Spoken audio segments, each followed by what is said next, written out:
Joining me now is a public affairs analyst, Bola Oba. It's nice to have you join me right now. Always a pleasure to be on your side. And I wonder if it is right to say Happy Independence. It's in 24 hours from now. It's not a bad idea to All say. right. All right. Now, let's... yesterday, during this interdenominational service, the Vice President was saying that a new Nigeria is about to be born. If you see things from the optimistic perspective to say, okay, fine, let us all put hopes together and all of that, it is something to go by. But if you check the realities on ground, a lot of Nigerians will say, what are the yardstick or parameters to say a new Nigeria is about to be born? What's your take on that? One of the things you use the presidential pulpit for anywhere in the world, especially in any liberal democracy where the presidential system of government is practiced, is that you use the bully pulpit to rally, encourage, exhort, uplift, and indeed fire up people. So he was just doing what presidents and presidential characters all over the world tend to do at moments like this. I'm also one who believes that even if I oblige him the fact that he has to do what he has to do, I'm one who believes that we are at a juncture in our political development where some reforms must be done. You could say restructuring for those who look at it from the political angle. I may also want to add public service reform. And when I say public service reform, the greatest hindrance to the sustainable development of this country as at this juncture is the zeitgeist of Nigeria. The zeitgeist of Nigeria now is greed. What's in it for me? What am I getting out of it? It's a sense of entitlement, a sense of, you know what, rent seeking. I'm in this position now, and before you take a file through this table, you must drop something. How can that be changed? It can be changed with a very innovative, creative leadership. We need a reform. Greed is not altogether bad. You must remember that most capital markets, the most celebrated capital markets on the face of the earth, are powered by greed. So when we have now acknowledged the fact that greed is the zeitgeist of Nigeria, the time spirit that is ruling us now, it behoves leadership in its fight, in its professed fight against corruption, to be a bit more creative in making sure that the predisposition to greed is now used in such a way that it will power development. And an average public servant, now when I say public servant, I'm being a bit generic. I mean the political class and the civil servants. They are the two dangers to this country now. Irrespective of how sanctimonious some of them may paint themselves, the political class has established itself. But a lot of people have said that whoever becomes a politician or civil is just a product of the same society that we live in. And that is why leadership in any society does not complain about bad followership, but creative, visionary, innovative leadership would look at the reality of the circumstance in which it has emerged as leader, and then find a way of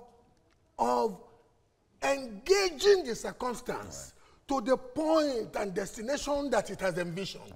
What is lacking in Nigeria now, I must confess, is a gross failure of leadership, not so much because we don't have leaders who pontificate, but we don't have leaders who are creative enough to engage the challenges of our time and use them as opportunities for development. Leadership, leadership, leadership. Now, we've had about 4 republics since independence. The First Republic, Second Republic, Third Republic, and now the Fourth Republic. Which of the republics would you say had a semblance of forward-looking and creativity and leadership like you were talking about? Obviously, the First Republic. The First Republic, because we function under a constitutional order, we were a bit delusional. Many of those who were in leadership were young and exuberant, both in the political and military leadership. Unfortunately, the military leadership, the military truncated it. but to be more honest with you, the most organically successful in terms of creativity. Look, I read a copy of Time magazine in 1963, just the week after Obafemi Awolowo was convicted for treasonable felony. I read a copy of Economics magazine, and it said the most successful public administrator in the whole of Africa. It will take something beyond just a drama for a magazine like Economics magazine, which had existed then for almost 150 years as at that juncture, to class somebody as. So it was an era of innovativeness. It was an era of leadership creativity, leaders engaging the reality of their circumstance and taking that reality in the direction of the vision they had. But you know what? At some point, for most of our politicians too, vaulting ambition came. I kept asking myself, if I get to heaven, I want to ask Obafemi Awolowo, Chief, Baba, why did you leave Western Regional Administration in 1959?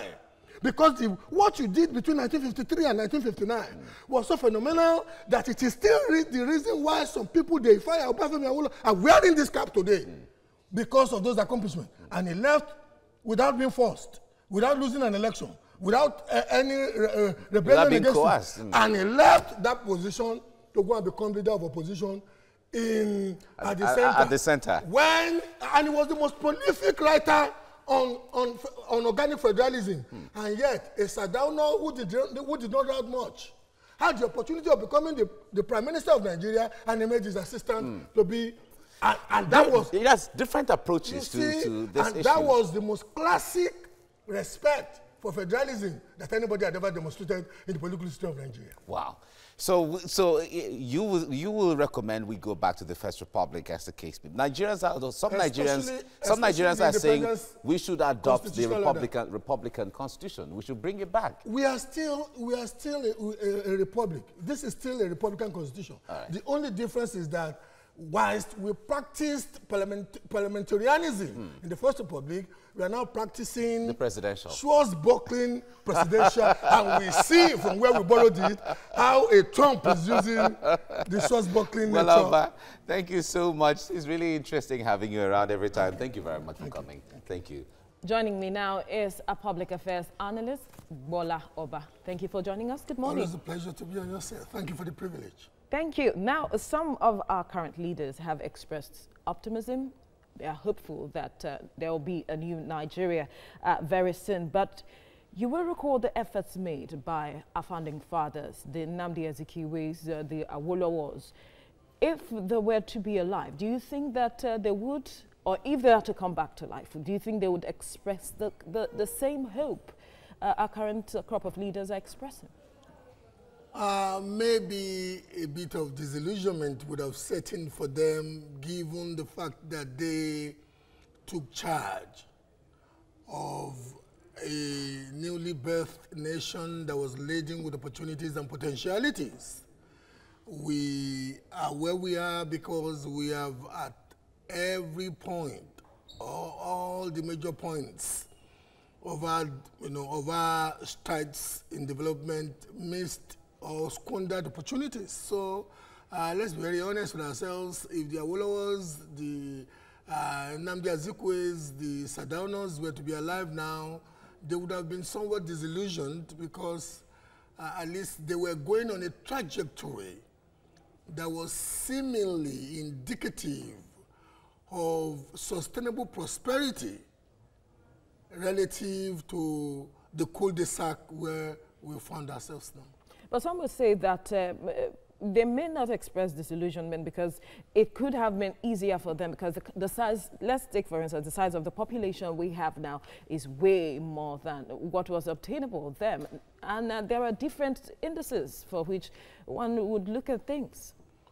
Population, lack of good management of the population being a factor that led us down this cul-de-sac.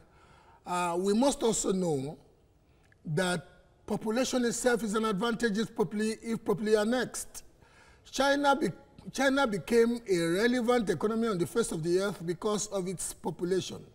And in my generation, as a student of secondary school in the 70s, I was reading a situation when 700 million out of the 1 billion people in China were poor, classically poor. As we speak now, China has moved more than 670 million out of poverty and has moved them through education and human capital edification strategies. Move them out of poverty to sustainable prosperity. Look, we don't even have to go to China. Let's go to an equivalent economy across the pond, across the Atlantic. Brazil. Lula da Silva, who is today sitting in a jail in Brazil, in his administration less than one decade, less than 10 years, Lula da Silva in 8 years moved 40 million people out of classical poverty and got them into the middle class. We are talking about a situation where leadership is failing Nigerians. But the president has promised to lift about 109 billion. Talk is cheap. Out of what? Talk is cheap. I used to live in a country where a popular advert of a major telecoms company, I don't want to mention the name of the telecoms company, was talk is cheap. Talk is cheap. You must say leadership is about casting vision and methodically laying the infrastructure and the methodology through which the vision will be translated to reality by pulling your people along the onerous path to that vision. But the government has come up with several intervention programs. Intervention, yes. But many a times it does seem to be somewhat reactionary. Many a times these intervention programs are not potently and consistently articulated enough. So they seem sometimes to be very cosmetic. Look, I am one who believes that one of the things that this government has gotten right is that National Social Investment Program, especially as it pertains to human reskilling people. We have graduates who are largely carrying certificates and can solve problems. And anywhere in the world, certificates don't solve problems, skilled human beings solve problems. And skilled human beings who solve problems are paid for the problems they solve. I am here sitting believing that that program is good, but I am involved in that program and I know the extent to which implementationally that program is actually suffering from political intervention and lack of the methodic, not so much the fault of the political leadership, but we have a bureaucracy that has so perfected the art of dramatizing obedience to political leadership and not letting strategic policies like that take roots to the point where the problems are germinating from. So I can't sit here and say they're not trying enough. It's just that enough is not enough. So what will it take to have a new Nigeria as is being expressed by the Vice President? I am one who believes that it is imperative at this juncture that we review how the public service, and I mean the two arms of our public service, the political class and the bureaucratic class, how we re-engineer their general predisposition to greed and self-aggrandizement, how we re-engineer it, incentivize it to make them be the galvanizing agents of sustainable development, because they know. I'm one who believes at this juncture that it's about time Nigeria democratized development, and that, you know what, when Bola Oba and yourself, when we come up with ideas to deliver infrastructure, to deliver basic needs, let us be incentivized in getting the getting recompensed for our investment of delivering those infrastructure, which we do anyway. You probably slept with the power you generated this night. You probably slept because you were one of those who provided security in your neighborhood. You know, slept. You probably, we do it individually anyway. But I think it's about time the government incentivized the average Nigerian. It will also help us to fight endemic poverty, help us on a sustainable plane of productivity and infrastructure development. But you know what? Let's also allow between 10 and 20% under the political leadership that those things come to be, under the bureaucratic leadership that those things come to be, that they also get part of it for the duration of the contract. We must re-engineer public service because the greatest hindrance to sustainable development in Nigeria now is the megalomania, the greed, the avarice, and the self-aggrandizement in the public service. Well, Alba, it's always a delight speaking with you on The Breakfast Show. Thank you. Joining me now is a public affairs analyst, Bola Oba. It's nice to have you join me right now. Thank you once again. Thank you. Right. If you ask an average Nigerian, what do you feel about the progress your country has made in the last 1 decade, 2 decades, 3 decades, and all of that? They all have stories to tell. But let us bring in or narrow it down to what guides a country. Maybe one would say the DNA of the country, the philosophy of the country. We all know about the American dream, for instance. Does Nigeria have that kind of a philosophy or ideology or a dream that every Nigerian bonds with? You come to such a philosophy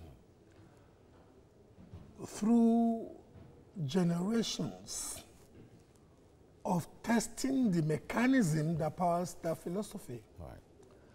The American dream was birthed by people who largely emigrated to a subcontinent, and they discovered that on getting to that subcontinent, they always fared better than the circumstance they left from whence they came. The average Chinese in the last 30 years, you must remember that some of us who are talking were privy, were students reading international magazines when Deng Xiaoping said, "Let 1,000 flowers bloom." And the Communist Party started allowing people who would produce more agricultural target than set for them to sell the excess. It was, I have a copy of the Time magazine. In those days, we used to read Time and Newsweek quite avidly. I have a copy of the Time magazine that a Chinese family, father, mother, 2 children, they had not started the one-child policy then, were watching the first TV they had ever bought in their lives. A Chinese family. This was around 1979. They were celebrating the fact that after meeting the target of the central planners for the minimum number, for the number of produce that they needed to give to the central pool to be bought at the at the standard rate, the excess that they sold, because they have been incentivized to meet the target and go above it because of personal gain, they could buy TV. I was a grown student in my late teenage years and early 20s when the most popular mode of transportation in Beijing was bicycle. Today, China, Shanghai, to be specific, overtook California about 6 years ago, as the city with the highest number of vehicles on the face of the earth. And all these are products of planning and strategy.